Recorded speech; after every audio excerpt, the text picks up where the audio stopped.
Oi, pessoal, boa tarde. Obrigada aí pela presença de todo mundo, às 17h04, numa quinta-feira calorenta, depois de uma semana fria, não é mesmo? A gente vai iniciar aqui o nosso webinar. Então, o objetivo desse papo aqui é a gente falar sobre temas assim, tão importantes para o mercado, então temas atuais como economia, né, tecnologia, o poder dos dados, e a gente dá o pontapé numa série de outros que a gente vai fazer, de eventos proprietários com grandes nomes aqui da Serasa, do mercado. Então esse é o primeiro de muitos. Agradeço a presença de todos vocês. E vou passar a palavra para os nossos convidados de honra aí. Júlio, Alex, Rabi, obrigado pelo tempo de vocês desde já. E é isso. Rabi, fala um pouquinho de você para a gente, se apresente, e aí depois passo o bastão para os teus parceiros. Obrigada e bom evento. Ok, então, boa tarde a todos que estão nos acompanhando nesse evento. Eu sou o Luiz Rabi, eu sou economista-chefe da Serasa Experian. Eu já trabalhei muito tempo no mercado financeiro, trabalhei em bancos, trabalhei no varejo, trabalhei no governo, né? E estamos aí para justamente discutir, né, o momento atual da economia, o que isso implica aí para as nossas decisões, as decisões de negócios, de crédito, a respeito aí das empresas brasileiras, né? Ou seja, o que isso implica, o que o cenário atual está implicando em termos de mudanças em processos de decisões de análise e concessão de crédito. E é isso.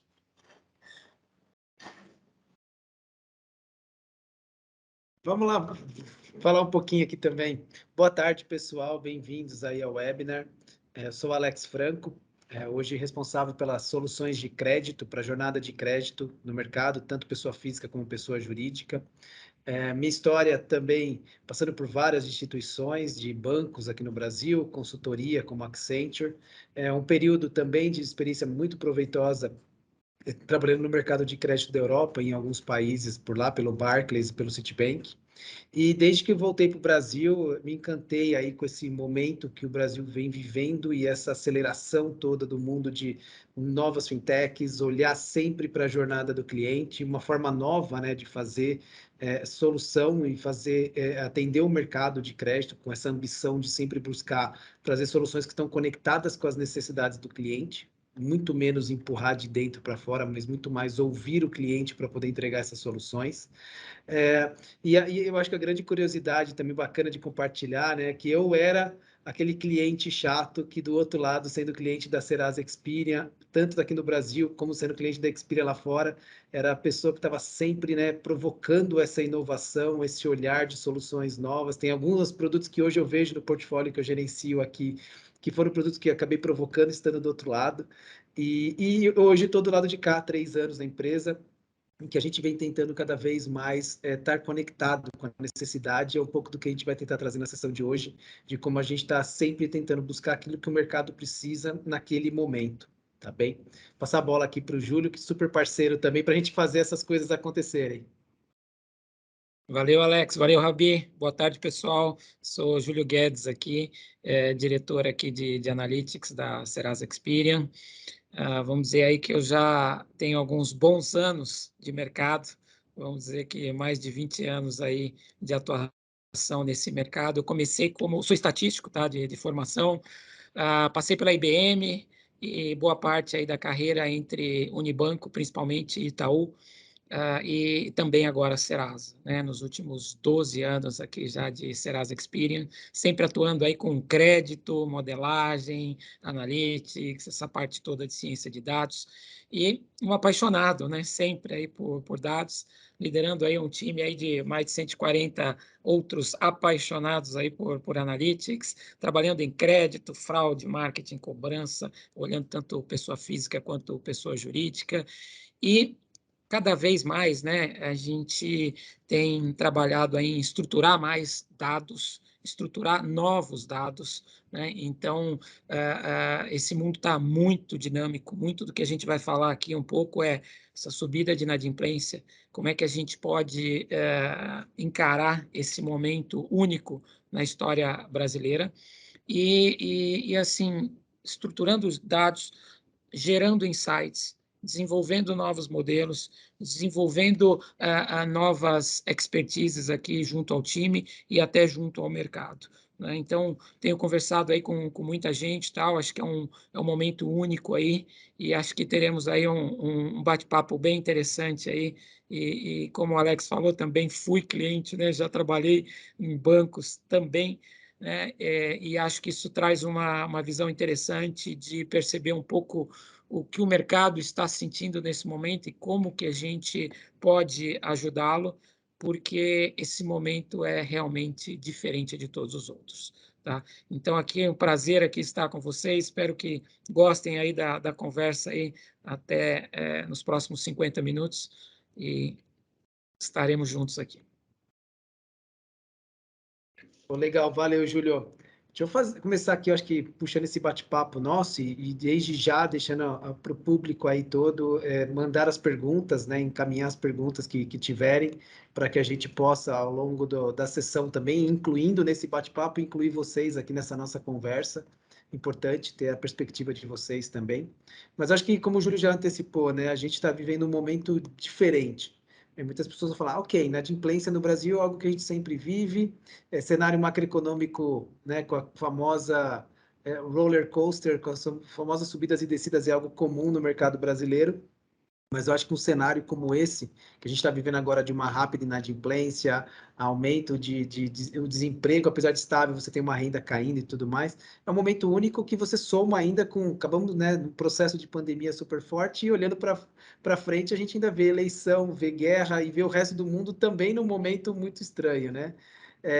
Fazendo essa introdução para mostrar que realmente, como o Júlio disse, é um momento único, mas nada melhor do que a gente ouvir aí o Rabi trazendo um pouco do olhar dele em relação a esse momento e como a gente pode tangibilizar um pouco esse cenário, tanto do que veio acontecendo, como aquilo que a gente está olhando para frente. É isso aí, Alex. Bom, vamos lá então, né? Bom, o título do nosso webinar, né, ele é muito sugestivo, né? Recorde de inadimplência, né? A gente sabe que inadimplência, quem lida com crédito, inadimplência sempre existiu, existe e sempre vai existir, né? O problema é quando ela, digamos, foge um pouco do combinado, ou seja, foge daquilo que normalmente, né, as empresas, né, que lidam com crédito estão acostumadas a gerenciar, né?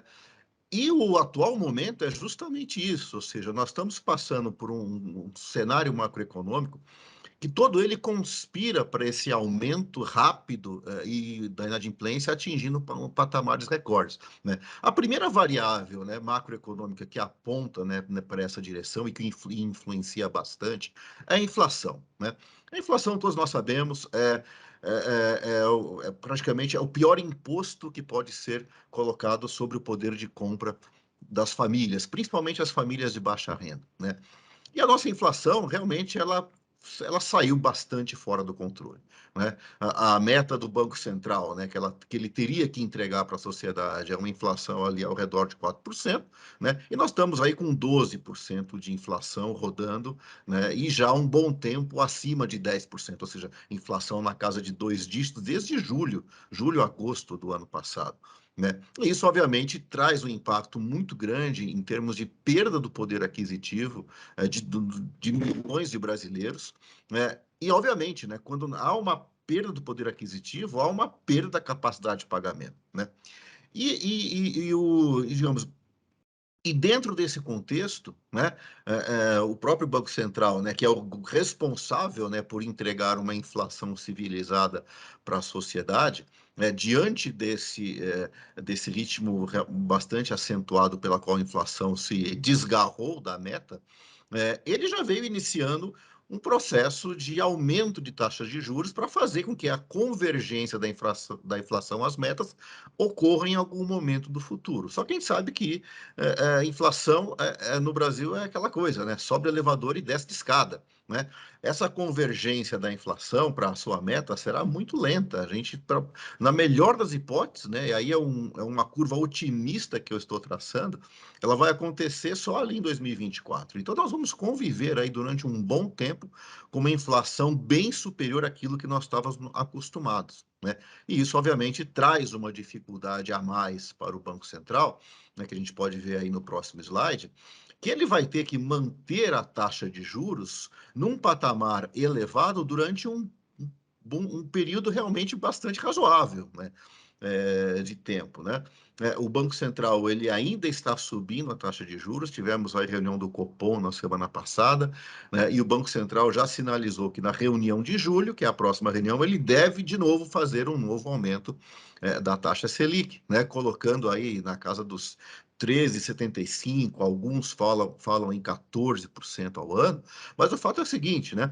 Mesmo ele, digamos, parando de subir a taxa de juros ali em 13,5%, 14%, ela ainda vai ficar nesse patamar durante um bom tempo. Ou seja, no curto prazo, em curto prazo eu estou falando daqui até o final deste ano, pelo menos, nós vamos conviver aí no segundo semestre com a maior taxa de juros que nós vimos nos últimos anos, justamente para fazer essa convergência da inflação, né? E o próprio Banco Central reconhece que esse processo é lento, tanto é que a própria redução dos juros, né, que pode começar a acontecer a partir do ano que vem, só vai de fato acontecer na medida que o Banco Central tiver a certeza, né, de que a inflação de fato entrou na sua trajetória de declínio, né?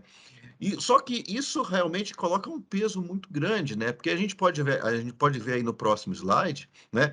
Qual que é a resultante, né? Ou seja, o que acontece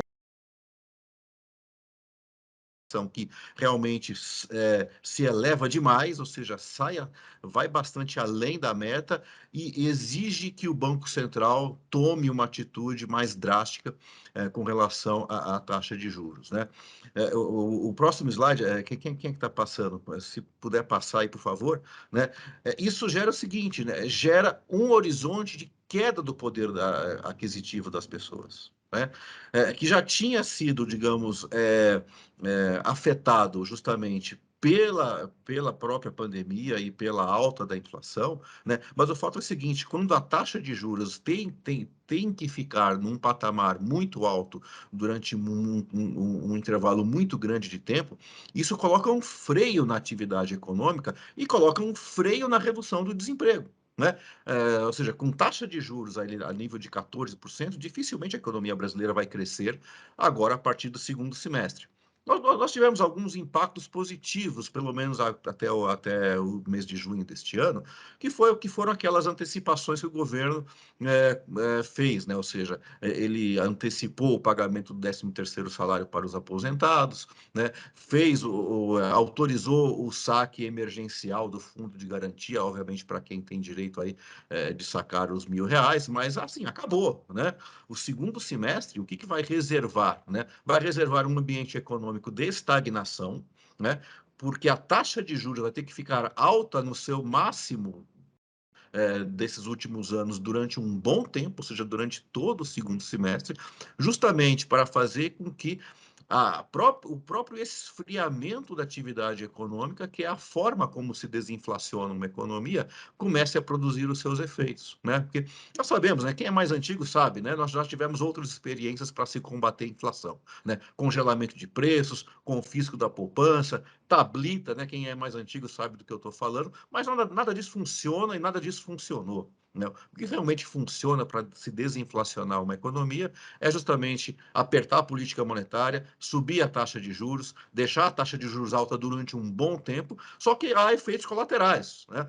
Qual que é o efeito colateral? Você, obviamente, esfria, congela a atividade econômica, congela a geração de emprego e mantém a renda das pessoas deprimida, né? Justamente porque através desse processo é que você começa a fazer com que pressões salariais acabem não existindo mais, né? Porque as pessoas não conseguem ter mais reajuste de salário em ambiente de economia estagnada, e é justamente a queda dos salários ou a estagnação do poder de compra das pessoas é que vai aos poucos inibindo o reajuste de preços, né? Colocando a inflação na sua rota. Então, no curto prazo, né? Esse é o cenário da dinâmica econômica que nós vamos encontrar no segundo semestre. Uma economia estagnada, convivendo com uma inflação ainda na casa de 2 dígitos, né? E com a taxa de juros maior ainda, ou seja, ali na casa dos 14%. Agora, qual que é o resultado, né? O próximo slide mostra, né? Qual que é o resultado disto tudo? É impacto direto na inadimplência, porque nós estamos ao mesmo tempo, né? Com inflação elevada,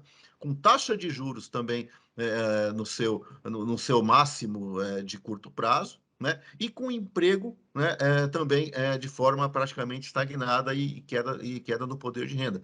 O que isso acarreta? Acarreta aumento da inadimplência, né? Porque a inadimplência ela acontece justamente por essas 3 variáveis, essa trinca de variáveis: inflação alta, juros altos e desemprego alto, né?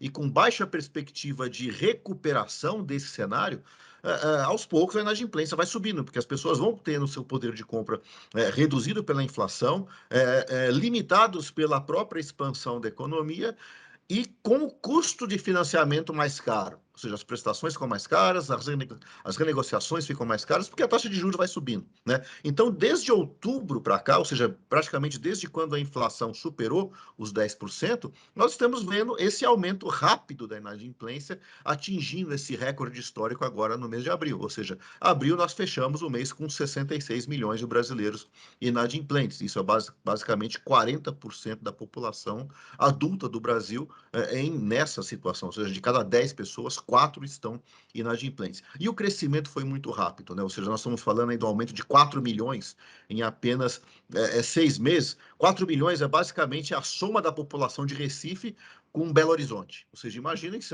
imagina só, ou seja, BH inteira e Recife inteira juntas ficaram inadimplentes, né, nesses últimos 6 meses. É muita gente, ou seja, de fato é um momento bastante delicado pela qual nós estamos vivendo, né? E no curto prazo, né, como a gente pode ver aí no próximo slide, esse cenário ele praticamente não se altera, né? Porque nós ainda estamos do ponto de vista de economia mundial, nós estamos vivendo uma guerra na Europa, né, que não tem data e hora para acabar, né? Nós não sabemos. Ainda estamos vivendo um resquício de pandemia. Veja a China, por exemplo, implementando recentemente lockdowns em várias cidades, né? Afetando cadeias produtivas locais e embarques de produtos transportados via marítima, né?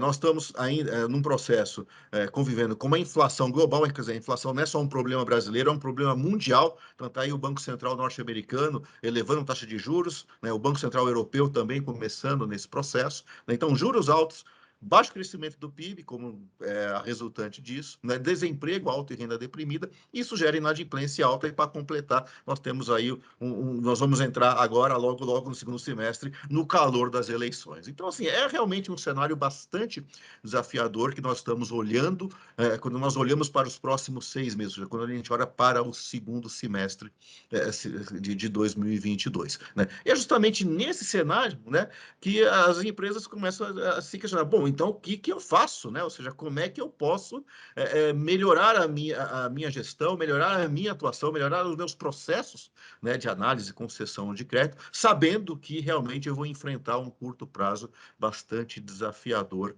olhando aí nos próximos 6 meses. E é isso que eu peço ajuda aí aos meus colegas Alex e Júlio, como é que a gente resolve, né? Como é que a gente pode ajudar as empresas nesse ambiente bastante complicado, olhando aí o curto prazo.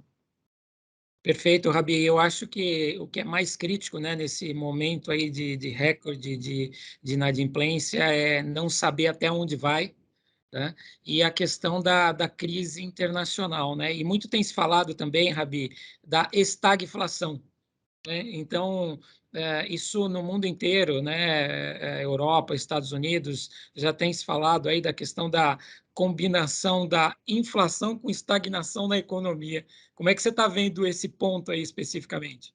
Não, sem dúvida, esse é o quadro, né? Ou seja, nós estamos não só nos Estados Unidos, né, na Europa, no Brasil, na Ásia, né? Pega o Japão, por exemplo, todos os países, né, estão começando a enfrentar esse quadro da chamada estagflação, ou seja, é estagnação econômica, né?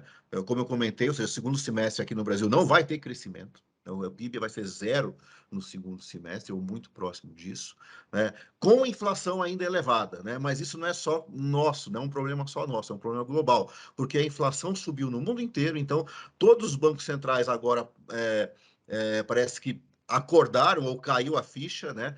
Perceberam que vão ter que, infelizmente, subir taxa de juros no exterior, já estão fazendo isso, né? O nosso Banco Central, felizmente, até começou antes, né? Já começou a subir a taxa de juros no ano passado, né? Só que a inflação, a nossa inflação, o Brasil é tudo meio que pior do que o resto do mundo, né? A nossa inflação lá é 8, a nossa é 12. Né? Então, o nosso Banco Central tem que subir mais a taxa de juros do que o Banco Central americano ou europeu, porque o nosso nível de inflação é alto. Mas o quadro de estagflação, ou seja, estagnação econômica com inflação ainda elevada, é o que nós estamos entrando justamente agora nesse segundo semestre, e não só no Brasil, mas no mundo inteiro, e vamos conviver com isso durante um bom tempo. Né? Então, o objetivo é justamente nosso aqui, é como que a gente pode enfrentar esse cenário de curto prazo do ponto de vista macroeconômico bastante desafiador. Perfeito. E acho que aqui o ponto é exatamente esse, né? A gente tem conversado aí muito com o mercado, aí, com os bancos, varejo, toda a indústria, e realmente eu acho que foi todo mundo, de alguma forma, pego um pouco de surpresa no último tri do ano passado, né? Então, se a gente pensar que as safras todas vinham produzindo muito bem até mais ou menos agosto do ano passado, e tudo que foi produzido do ano passado, nós mudamos de patamar. Né? Então, frente a tudo isso que o Rabi comentou, né, eu acho que a gente está num momento agora totalmente diferente, né, e já estamos aí há 8 meses aí vivendo uma situação mais difícil, muito pelo incentivo do governo também, que acabou, né, a questão da inflação correndo mais, que o Rabi tanto falou, né, e o ponto é, o que fazer numa situação como essa? Porque o consumo continua, né? Então, a procura por crédito ainda está muito grande. E o ponto é, dá para simplesmente fechar a porta e falar para o mercado, olha, nós vamos travar a economia porque a grande alavanca da economia é o crédito. Então, se a gente trabalhar bem o crédito, a gente consegue, sim, não sofrer tanto nessa situação difícil e única, né? Como o Alex comentou, tal, situação nova para todos. E aí sim que surgiu a ideia da gente pensar diferente para esse momento atual. E aí, Larissa, se a gente puder ir para o próximo slide, né? Falando então um pouco aí desse novo Serasa Score, né? O ponto é, como que a gente consegue ajudar o mercado a não precisar, então, fechar a porta, né? Simplesmente apertar pontos de corte e falar, olha, eu estava aprovando 40%, agora eu estou aprovando 25% e controlei a minha inadimplência. Será que é necessário um aperto tão grande? A gente não está dizendo que não precisa ser feito o aperto, mas a gente está dizendo que pode sim ter ferramentas que ajudem. E como que isso é possível, né? Se a gente puder ir até para o próximo slide, Larissa, criando, por exemplo, uma ferramenta que se adapte ao momento atual. Então, imagine o seguinte, uma variável como uma carta em trânsito, por exemplo, né, quando a gente emite uma notificação para o consumidor de que ele, se ele não pagar, ele poderá ser negativado, tal, tinha uma pontuação, uma ponderação dentro da fórmula. Agora, esse peso no momento atual é maior. Por quê? Porque as taxas de rolagem estão muito maiores do que no passado. Então, o que a gente está vendo? Situação totalmente diferente que a gente tem que se adaptar. Então, basta dizer que, para fazer isso, a gente tem que trabalhar com o momento atual. Então, vamos trabalhar com um horizonte mais curto. Então, safras aí posteriores a setembro, que é o que eu comentei, que a gente já está em outro patamar, e também considerar um período de observação menor ainda, 3 meses. Ou seja, que a gente conhece o conceito aí de Ever 30 Mob 3, olhar 30 dias de atraso nos próximos 3 meses. Então, considerando tudo que a gente tem de dados aqui, Serasa, nossa parceria aí com o SPC, os dados aqui do cadastro positivo, né? E aqui no cadastro positivo tem muita coisa interessante, só que a gente não pode contar muito alguns dos nossos segredos, que é a história da famosa fórmula da Coca-Cola, né? Muitos sabem, gostam da Coca-Cola, sabem os ingredientes, mas não sabem exatamente como é feito. E aqui no positivo, né, eu acho que dos grandes diferenciais que a gente tem trabalhado aqui é com novas variáveis também. Ou seja, como é que a gente trabalha novas variáveis para esse momento atual? Né? Então, assim, será que tem algum dado específico de quando um brasileiro está usando mais o cartão de crédito ou usando mais o rotativo? Será que isso influencia mais o score? Como é que a gente trabalha esse tipo de dado? Né? A informação, né, da carta em trânsito que a gente comentou, né, que na verdade não é nem mais uma carta, a gente tem os e-mails, tudo. Há um ano atrás, a gente tinha mais ou menos 21 milhões de envios de cartas mensalmente, de e-mails mensalmente. E agora, se a gente for para esse último mês, a gente chegou a bater quase 28 milhões de cartas, de e-mails que nós emitimos de pessoas que seriam negativadas. Ou seja, como é que a gente adapta tudo isso ao cenário atual? Como é que a gente encaixa isso numa fórmula que possa discriminar mais? Então, a gente está dizendo o seguinte: vamos continuar como a gente sempre trabalhou aqui com machine learning, trabalhando aqui com uma forma de trabalhar a inferência dos rejeitados, que são aqueles que não são aprovados, tá? Então, isso é muito importante. Então, aqui tem milhões de formas de se fazer isso. A gente tem estudado isso há muito tempo, adaptamos para esse momento atual, né? E trabalhando muito aí também com a questão aí do positivo que a gente já mencionou. Então, no próximo slide, a gente conta um pouquinho do ganho que a gente tem de performance aqui. Tá? Então, fizemos esse score com safras aí mais recentes, aí de setembro para frente, olhando 3 meses, tá? E nós temos aqui um ganho aí de mais ou menos 5 pontos de KS frente ao nosso Serasa Score atual, tá? Que já é um score reconhecido, referência para o mercado, né? Mas que esse novo Serasa Score de curto prazo traz esse benefício aí super interessante e aderente para o mercado. Nós tivemos aqui, então, né, se a gente olhar, quando você aprova 5 pontos percentuais a mais de KS, quando você tem 5 pontos percentuais a mais de KS, a gente pode ter 20% a mais de taxa de aprovação. Ou você pode manter a aprovação e reduzir a sua inadimplência. Né?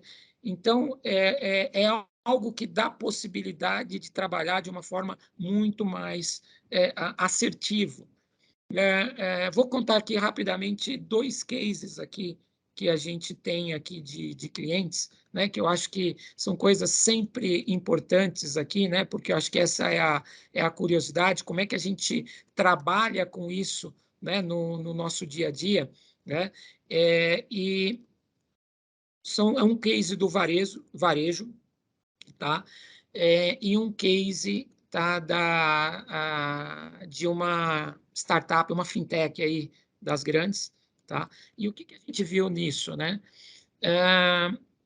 Uma delas utilizava o nosso Serasa Score, tá? E quando combinou o Serasa Score com esse score de curto prazo, a gente trouxe mais 6 pontos de KS.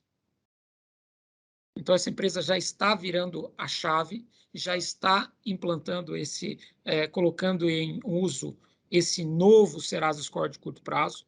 Tivemos um outro caso de um outro grande varejista, também fez o teste aqui, conseguiu 5 pontos de KS de ganho, quando combinado também com o seu score customizado que ele tinha para a operação do canal digital.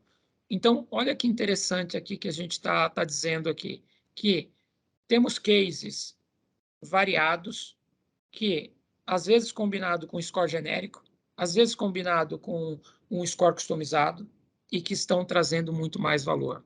Aí a pergunta, mas poderia ser somente esse score de curto prazo? Até pode ser, mas para o momento atual, gente, todo cuidado é pouco. Quanto mais ferramentas tivermos aqui para este momento, melhor. Então, isso é uma informação super importante. E o uso também desse score, ali de forma online, de forma assertiva, é outra coisa super importante. Então, o crédito, nesse atual momento, está se degradando muito rapidamente. Então, às vezes, uma solução de 30 dias atrás, talvez não tenha o mesmo score hoje. Então, a gente tem sempre 6%, 7% da população que em um mês degrada muito o seu crédito, piora muito o seu score. E esses 6%, 7% que pioraram, por exemplo, no mês, acabam trazendo uma inadimplência 3 vezes maior. Então, todo cuidado nesse momento é pouco. Então, a nossa sugestão de uso aqui é muito combinar esse Serasa Score de curto prazo com soluções atuais. Tá? Seja ela genérica, seja ela customizado. Então, assim, vale o teste, né? Estamos aí preparados para o teste, né? E aí, se a gente puder ir para o próximo slide, aí o Alex comentar um pouquinho aí também, Alex, como é que vai ser esse processo aí como um todo. Legal, legal, Júlio. Eu acho que tem um ponto importante, né? Essa aqui é uma solução dentro de diversas soluções que a gente está fazendo. Ela é uma grande aposta. Vou até tentar conectar esse último slide aqui, até com algumas perguntas que apareceram aqui também. Primeiro ponto nós estamos num momento em que estamos vivendo essa crise. Tem até a pergunta que surgiu aqui, se o Serasa Score funciona somente em momentos de crise. Na verdade, ele foi customizado por nós para este momento. É claro que a gente vai estar continuamente atualizando ele de acordo com a situação que a economia estiver vivendo. E essa é a grande maravilha que eu falo que hoje tenho o prazer assim, de poder estar aqui trabalhando nesse desenvolvimento de soluções, porque a gente pode contar com esse arsenal, né? Você tem o Rabi de um lado que está sempre olhando o que o mercado está acontecendo, a gente está conectado, que eu acho que esse é um dos grandes presentes, né? Essas soluções todas não saem da nossa cabeça, porque do dia para a noite a gente resolve que vai criar um Serasa Score de curto prazo. Estando conectado hoje com mais de 70%, 80% das empresas que hoje oferecem crédito no Brasil, que de alguma forma passam por nós aqui diariamente, a gente está conectado com essa turma, entendendo o que está acontecendo no mercado como um todo. Então, a gente percebe naquele momento já uma necessidade. A gente, ao longo dos últimos anos, ganhou uma agilidade enorme no processo de discovery, de novas ideias, de novas soluções, de desenvolvimento de novos modelos e implantação deles no ar. Vale ressaltar que esse foi um produto que a gente, entre a ideação e colocar ele no ar, foram em 15 dias. Né? E assim, ao mesmo tempo que a gente está aqui apresentando hoje para vocês, o time ali está na fábrica já olhando outras potenciais soluções. Então, tenha tranquilidade de dizer assim, esse produto é um produto que funciona agora para a crise. Ele está desenhado para agora, mas ele vai evoluir. Como o Júlio Acho trouxe, que é o ponto, né, Alex? Só um parênteses. Adaptação, né? Acho que é a adaptação palavra-chave. contínua. Né? Perfeito. Então, assim, pode ser que daqui 3 meses a gente tenha mais um novo score que se adapte. Gente, essa crise é diferente de todas as outras. Se a gente não estiver procurando alternativas, a gente não vai ajudar a economia brasileira. Então, acho que esse é o ponto, né? Então, adaptação contínua, velocidade. Acho que esse ponto que você colocou é super importante, né, Alex? A velocidade que a gente está conseguindo imprimir aqui internamente de desenvolver, implantar, disponibilizar aí para a turma testar, tal, acho que isso é chave, certo? Não, e eu acho que até o ponto que você trouxe, né? Vale a pena manter os dois scores? Sim, porque provavelmente você vai ter a grande fundação e referência para o mercado é o Serasa Score, é o score que a gente tem, né? Em que a gente trabalha o conceito de inadimplência do Ever 60 Mob 6 ali, trabalha todo o conceito por trás, e a gente coloca esse produto em cima, imagina como se ele fosse uma vacina. Ele está, nesse momento, trabalhando como se fosse um ajuste àquela equação para este momento. Por que é importante manter os dois? Porque se em algum momento tiver alguma variação na economia um pouco diferente, a gente vai vir com uma vacina um pouco diferente, mas mantém o seu background ali, a tua base, fundamentada em cima de uma coisa que ela é mais perene, ela funciona em qualquer momento. A gente pode trocar essa ferramenta adicional, mas mantém o que é a referência e a base por trás, né? Então, para isso, a gente está pronto aqui como operação para poder fazer backtest dessas soluções. Como o Júlio já trouxe alguns indicadores, já são resultados dos primeiros pilotos, já tem operação rodando com esse produto, tem uma fila de empresas aqui nesse momento que a gente já está em implantação. A gente vai acompanhar esse processo independentemente do canal que você estiver utilizando, a gente vai adaptar isso como solução para te ajudar. A gente já fez várias contas, como o Júlio trouxe, né? Tem até uma pergunta aqui falando que se a minha operação está totalmente controlada, essa solução é para mim? Sim, também, porque mesmo que a inadimplência esteja controlada, eventualmente é aquele momento que se você fez bem a lição de casa e manteve a inadimplência controlada, é hora de você tirar a vantagem aí de poder aprovar os 20% a mais. E de repente falar, eu vou conseguir manter na mesma inadimplência, botar um pouco mais para dentro. Então, tem uma liçãozinha aqui, vou fazer o papel aqui de quem estava do outro lado do balcão até pouco tempo atrás. Momento de crise como esse, e vamos dizer que esse aqui ainda é pior, porque você não tem nenhuma visibilidade de quando ele tende a acabar. O que normalmente a gente faz como lição de casa, né? Você tem que olhar para o teu processo interno e número 1. Claro, vamos trazer a inadimplência para um prazo mais curto, porque deixar para olhar em 60 dias, 90 dias, 180 dias, então o mundo está mudando muito rápido, você vai ter que olhar de uma forma mais curta. Então essa é a primeira lição de casa. Para quem faz aquelas mudanças de políticas a cada 3, a cada 6, você vai ter que conseguir operacionalizar de uma forma que você possa olhar com uma recorrência maior, usando métricas de inadimplência de curto prazo. Só pegando o gancho aí, Alex, eu acho que isso é fundamental, porque se você até tiver sem problema de inadimplência hoje, não quer dizer que amanhã você não vai ter. É isso. Então, porque a inflação, gente, o Rabi já passou muito bem isso, está corroendo o salário de toda a população brasileira. E a gente não sabe até quando. O uso do cartão de crédito no rotativo está aumentando. A operação de crédito pessoal parcelado está aumentando. A operação de cheque especial está aumentando. Ou seja, a situação que a gente tem hoje, a perspectiva é que piore com o tempo.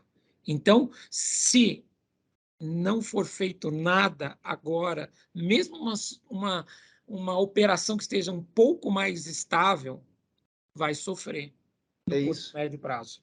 Tá? Ô, Júlio, Então, só comentando o que vai lá, você Rabi. falou, o Alex falou também muito bem, ou seja, a questão não é que a gente não sabe a gente não sabe quando a crise vai acabar.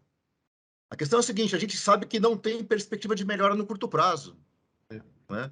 Porque essas dinâmicas econômicas, quando elas se deterioram, elas demoram muito tempo para, digamos, serem consertadas. Quebrar e destruir é muito rápido e muito fácil, né? Arrumar a macroeconomia demora, é custoso, né? E leva tempo, né?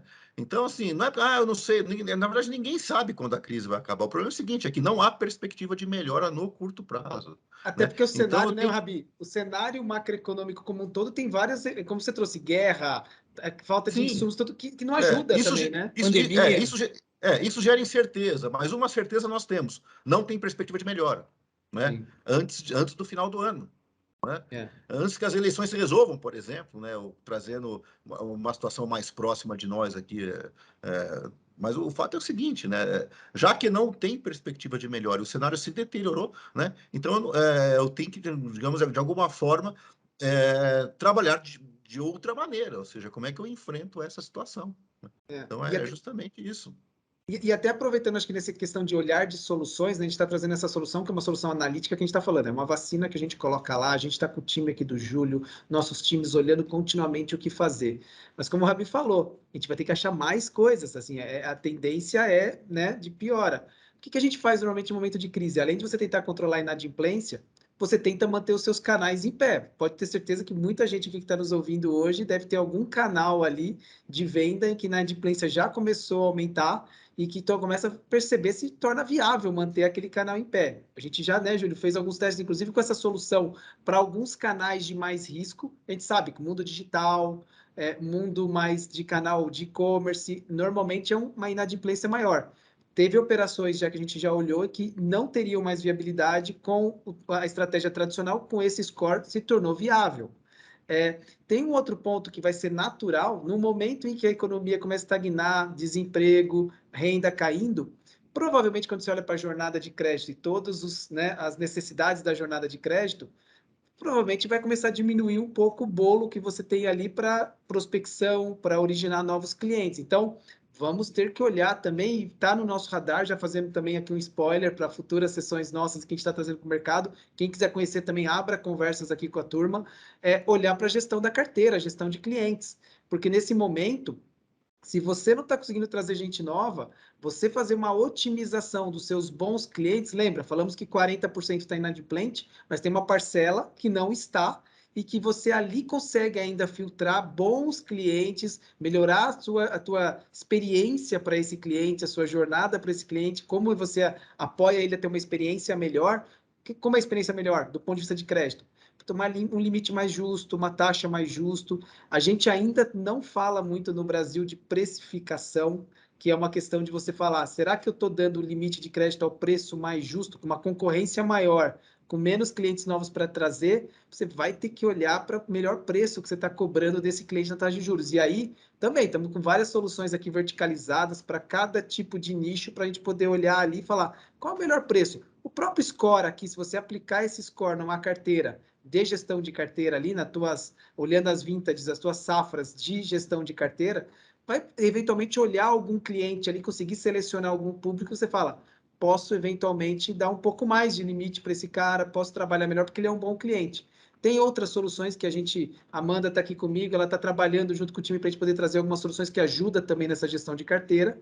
E aí, além de falar desses dois pilares, tem um terceiro pilar que eu acho que é a outra regrinha básica de período de crise. Tem que olhar a tua eficiência operacional. E aí, imagina, a gente está falando até agora aqui, vai ter que mudar a política mais rápido, vai ter que olhar para mais políticas, já teve gente falando assim, não, mas eu não posso gastar mais com mais time, com mais operação, com mais equipe para implantar isso aqui a toda hora. Eu tenho um time que muda a política a cada 6 meses. E aí eu acho que por aí a gente também tem coisa boa acontecendo por aqui, a gente tem plataformas que ajudam você a ter mais automação nos seus processos, ter mais autonomia nos seus processos, o que vai ajudar bastante a você poder fazer muito mais políticas, muito mais regras, com muito menos esforço humano, ou seja, é você otimizar a tua régua de uma forma muito mais fácil. E nesse ponto, Alex, a gente tem até a nossa consultoria aí também à disposição aí dos times aí, das empresas, tal. A gente tem trabalhado muito aí em conjunto, trabalhando muito aí com boas práticas, né? Porque o momento exige, porque às vezes a gente tem uma ferramenta muito boa que está discriminando, mas se você errar a mão ali na sua política de crédito, não vai adiantar nada.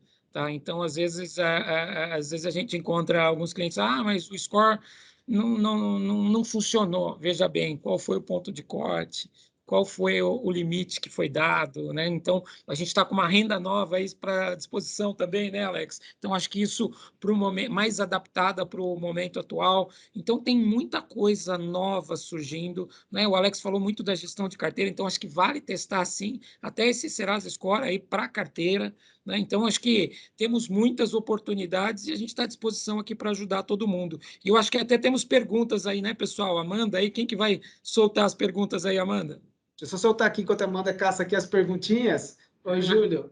Chegou aí, gente. O novo renda nosso está com 20% mais assertividade do que a versão anterior. Então fica a dica aqui, porque é um belíssimo produto. Aí. Boa, Alex. A gente está cheio de gás fazendo coisa nova por aqui. A gente está só olhando tudo isso de mãozinha dada, né, Júlio? Literalmente de mãozinha dada. Sim. Acho que é a Rafaela aí. A Rafa vai puxar as perguntas para a gente aqui que tem no chat e algumas outras que surgiram aqui no meio do caminho. Manda aí, Rafinha. Vamos lá, que está todo mundo querendo se adaptar às mudanças do cenário macroeconômico. Aqui, algumas perguntas o Alex, junto com o Luiz, o Júlio, já responderam, só que vale a pena reforçar. Vamos começar aqui com a pergunta do Tiago, que é como equilibrar o orçamento de crescimento das empresas com a gestão de concessão de crédito e contenção da inadimplência.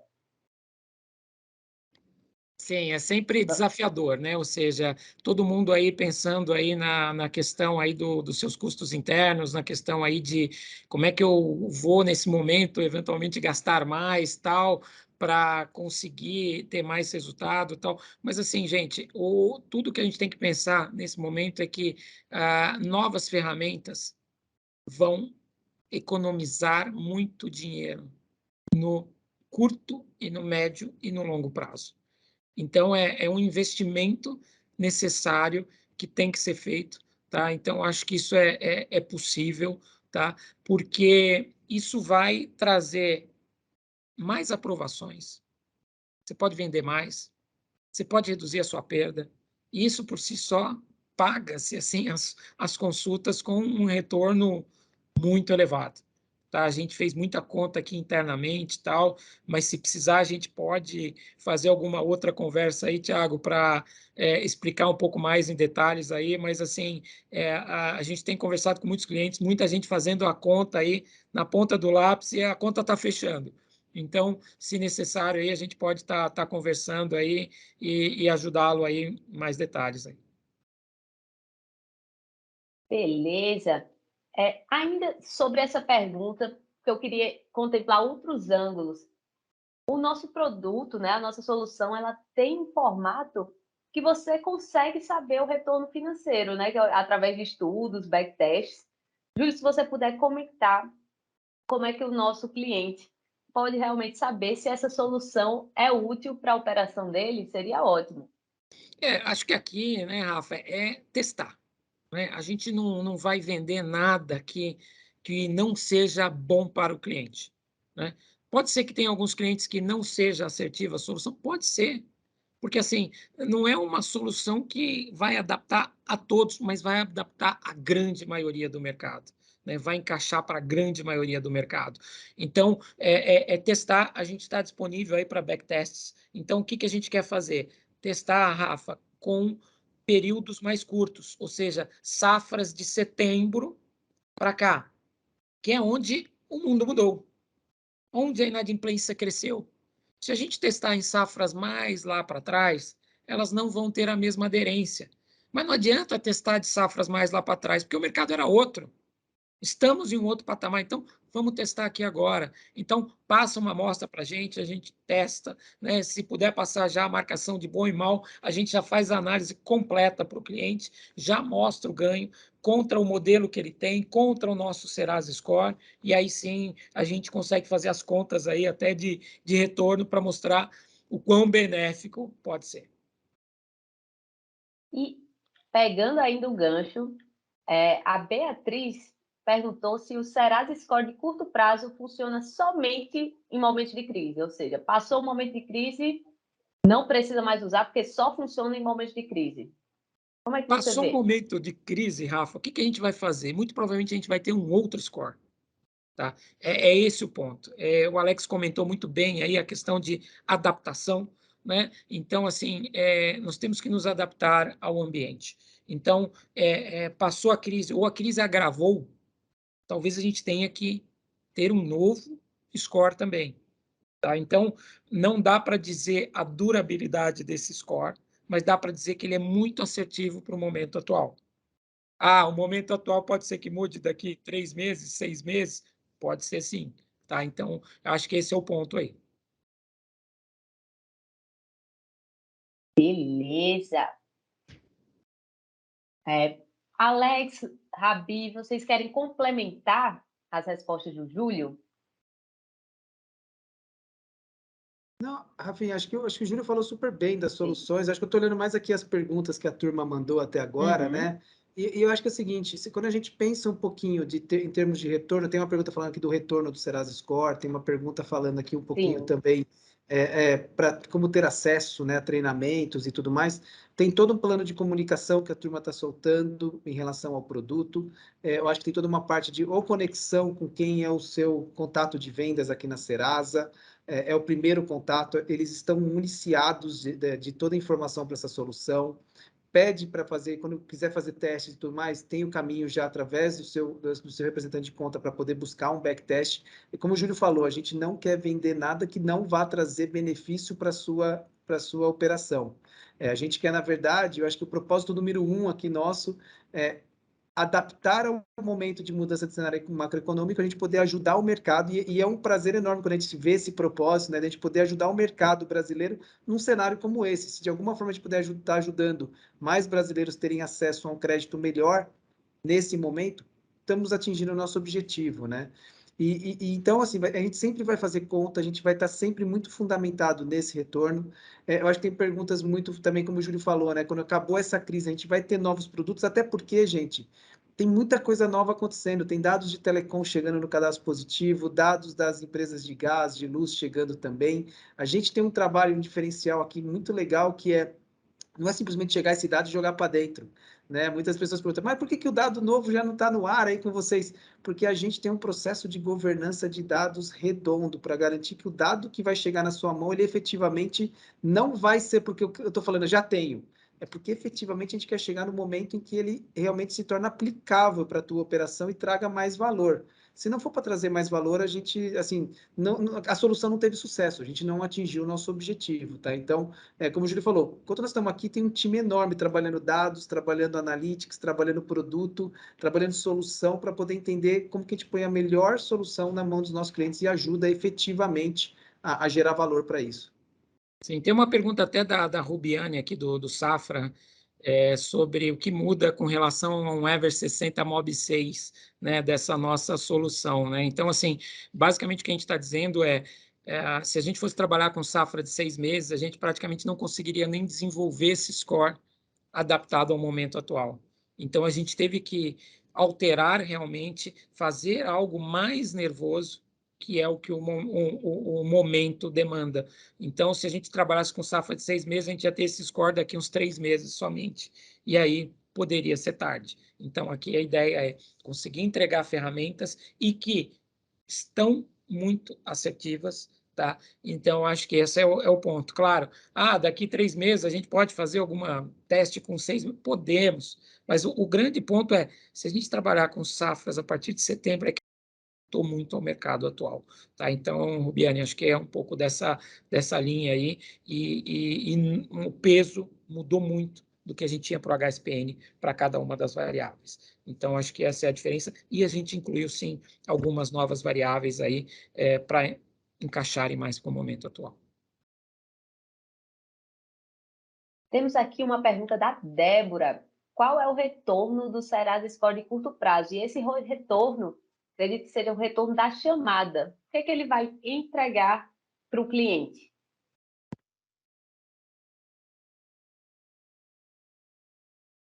Aqui, basicamente, né, gente, a gente vai estar devolvendo o score mesmo, né? Então, a gente está dizendo aí a pontuação de 0 a 1000. Claro, se ele puder vir combinado com o customizado, ou com o Serasa Score, ou mesmo com esse novo modelo de renda que a gente tem e tal, tudo isso dá mais peso, tá? Então, aí é questão de cada empresa aí estar entendendo qual é o melhor uso, e, de novo, tudo isso dá para ser testado. Então, assim, Júlio, a gente pode fazer o teste para todos, né? eu acho que é uma forma que a gente até usou, né, aqui internamente, vou usar aqui com o pessoal. Imagina que você tem o teu score hoje, que é o HSPN, que você está usando com a sua política atual. Imagina esse score, ele é uma pontuação também, mas ele quase como colocasse uma lente na frente do teu score atual e ele transformasse essa variável que olhava mais longo prazo para uma variável que olha curto prazo. A importância de manter os dois é aquilo que a gente falou. Não vai ter uma regra básica de falar assim, vou usar 100% então só esse score. Então, você está usando um score muito nervoso para gerenciar a sua operação como um todo. Então, assim, vai deixar mais nervoso. Vai ter operações que, eventualmente, vão falar, puta, eu vou dar um peso 80-20 aqui, vou fazer uma árvore em que eu uso um e depois uso o outro. De novo, assim, a solução está aqui e onde testou, ela funcionou. Ao como utilizar, a gente está aqui, como o Júlio falou, consultoria, nosso time, apoiando, fazendo teste para ver como a gente consegue melhor alocar nesse equilíbrio da política. Por isso que ele é quase que uma vacina em cima do score atual. Chegou mais uma pergunta do Tiago. Como a Serasa tem contornado a dificuldade com pequenas empresas que não atuam com a reciprocidade de dados? Perfeito. Isso é uma realidade mesmo, né? A gente sabe que as pequenas empresas de fato, não compartilham dados assim como as grandes empresas que já estão no cadastro positivo, muitas das vezes das pequenas até nem negativam, mas a gente tem um grupo representativo de pequenas empresas que negativa conosco, que faz consulta conosco, e a gente sim consegue absorver esse tipo de perfil num modelo como esse. Tá? Então, a gente consegue fazer essa adaptação, a gente consegue contornar essa falta de compartilhamento, de reciprocidade aí de dados com os pequenos, numa solução como essa, porque a gente tem outros menores que o fazem de alguma outra forma, e a gente consegue incluir isso. Então, atende aí, vamos dizer, a pequenos, a médios e a grandes empresas. Para fechar, pessoal, queremos saber a sua opinião. Coloca o celular aí na tela, que está aparecendo o QR Code, para responder a nossa pesquisa e saber se realmente atendemos às suas necessidades. Júlio, Alex, Rabi, meu muito obrigado pela participação, pelo rico papo que foi muito rico no sentido de conhecimento, não só da solução, mas toda a aula que você deu, Rabi, no começo desse papo aqui, introduziu o trabalho que a gente vem fazendo aí com os nossos produtos e soluções, contribuições riquíssimas. A gente está chegando no final, acho que, como eu disse lá no começo, é o primeiro de muitos. Quero contar com vocês aqui de novo, porque, sem dúvida nenhuma, a presença é sempre muito importante. Obrigado por todo o apoio aí, e a gente vai soltando pelas redes sociais os próximos temas dos webinars, tá bom? Então, palavrinha final para vocês, meu agradecimento. Rafa, obrigado pela condução das perguntas e respostas. Vamos jogar para o gol agora. É isso aí, pessoal. Acho que é momento único aí. Usem e abusem da Serasa, tá? A gente quer ser grande parceiro aí de todos vocês aí. Eu acho que tem oportunidade da gente trabalhar não só fornecendo score, mas ajudando na estratégia, eventualmente com consultoria, ajudando aí com plataformas para conectar todo esse universo. Então, assim, o mercado demanda fazer diferente. Se vocês não estão fazendo diferente, vocês podem estar correndo aí um risco muito grande, tá? Então, todo cuidado agora é pouco, né? Então, contem com a gente aí para essa mudança aí.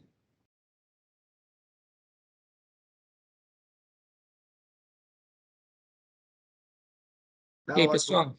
Vamos lá. Obrigado, pessoal. Não, muito obrigado aí pela participação de todos. Como o Júlio reforçou, estamos aqui à disposição, muito na vontade de co-criar com vocês aí, de entender momentos, como a gente fala sempre, né? A gente tem todo o nosso grupo de pessoas aqui para entender um pouco o que está acontecendo no mercado, mas o input de vocês é fundamental para a gente poder capturar as necessidades do mercado. Então, além de todos os canais tradicionais, entre em contato com o nosso time. O time está aqui total à disposição para querer trabalhar bons desafios para a gente poder criar soluções juntos com vocês. Tá bom? Muito obrigado pela participação de todos. E o Rabi, na próxima, traz mais notícias boas, né, Rabi? Pois é, né? Estamos precisando, né? Mas aquele negócio, né? O mar calmo não faz bom marinheiro, né? Então, assim, é justamente quando as ondas estão revoltas, né? É que realmente a gente consegue com as ferramentas adequadas, consegue justamente navegar nesse mar turbulento, né? Então, como você falou, né? Aproveitem, abusem das nossas soluções e ferramentas, porque realmente o momento exige, né? E nós, como falei, nós não sabemos quando essa crise vai terminar, mas nós sabemos que teremos ainda muitas turbulências pela frente. E é isso aí, né? Usar as ferramentas, né? Navegar nesse mar revolto, né? E bola para frente, né? Tocamos nosso negócio da melhor forma possível. Legal. Muito obrigado, pessoal. Obrigado a todos. Uma ótima tarde. Valeu, pessoal. Até mais. Até mais. Tchau, tchau.